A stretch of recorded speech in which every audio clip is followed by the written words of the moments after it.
For our chef slot this weekend, we decided to focus on food and champagne pairing. As the world celebrated World Champagne Day this past week, we took some time to speak to a food journalist on ways you can enjoy this drink with canapes. Now, the following insert covers the event and ways you can enjoy champagne. Let's take a look. There's always an occasion deserving of champagne. Champagne isn't just for popping a toast or welcoming the new year. It is delicious and mesmerizing enough on its own, but can transform into a different version of itself when paired with food. The correct way to drink champagne is a really good question. A lot of people assume that the correct way is either in a flute or a coupe, which is kind of the flatter style, almost cocktail style glass. But I think the best way to drink champagne is from a white wine glass. The beauty of a flute is that it allows for maximum fizz. You get all the bubbles.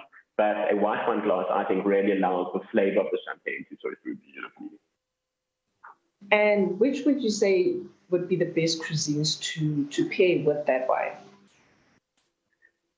I think champagne is actually incredibly versatile when it comes to pairing. A lot of the time, we tend to think of it as a welcome drink or, maybe have it with starters. And it does work wonderfully with, appetizers and starters. But depending on the spectrum of champagne you're working with, whether it's vintage, whether it's demi-sec or brut, there's so much that food can pair with.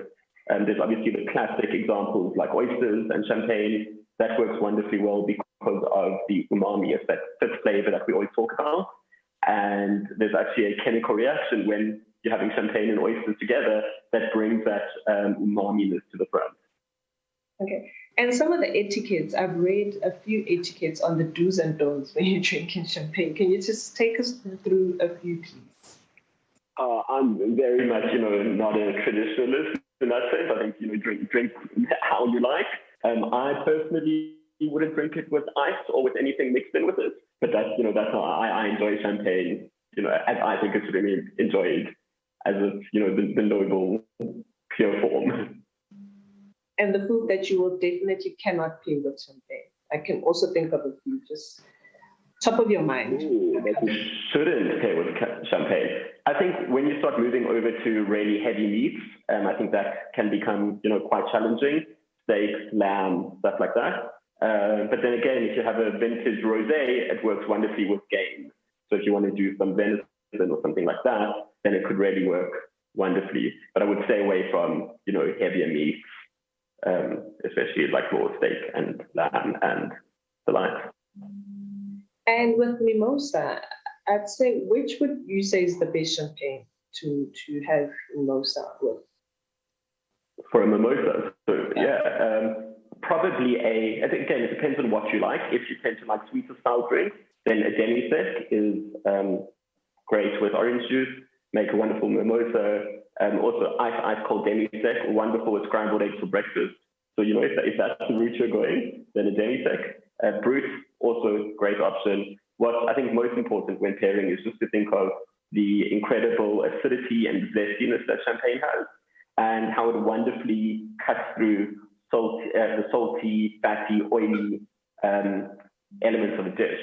So something that people are often shocked by, and it's one of my favorite champagne pairings, is champagne and French fries.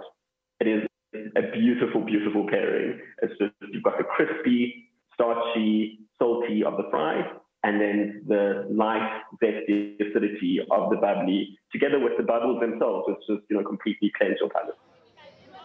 From South Africa to Dubai, the French house brought people together in a glamorous celebration.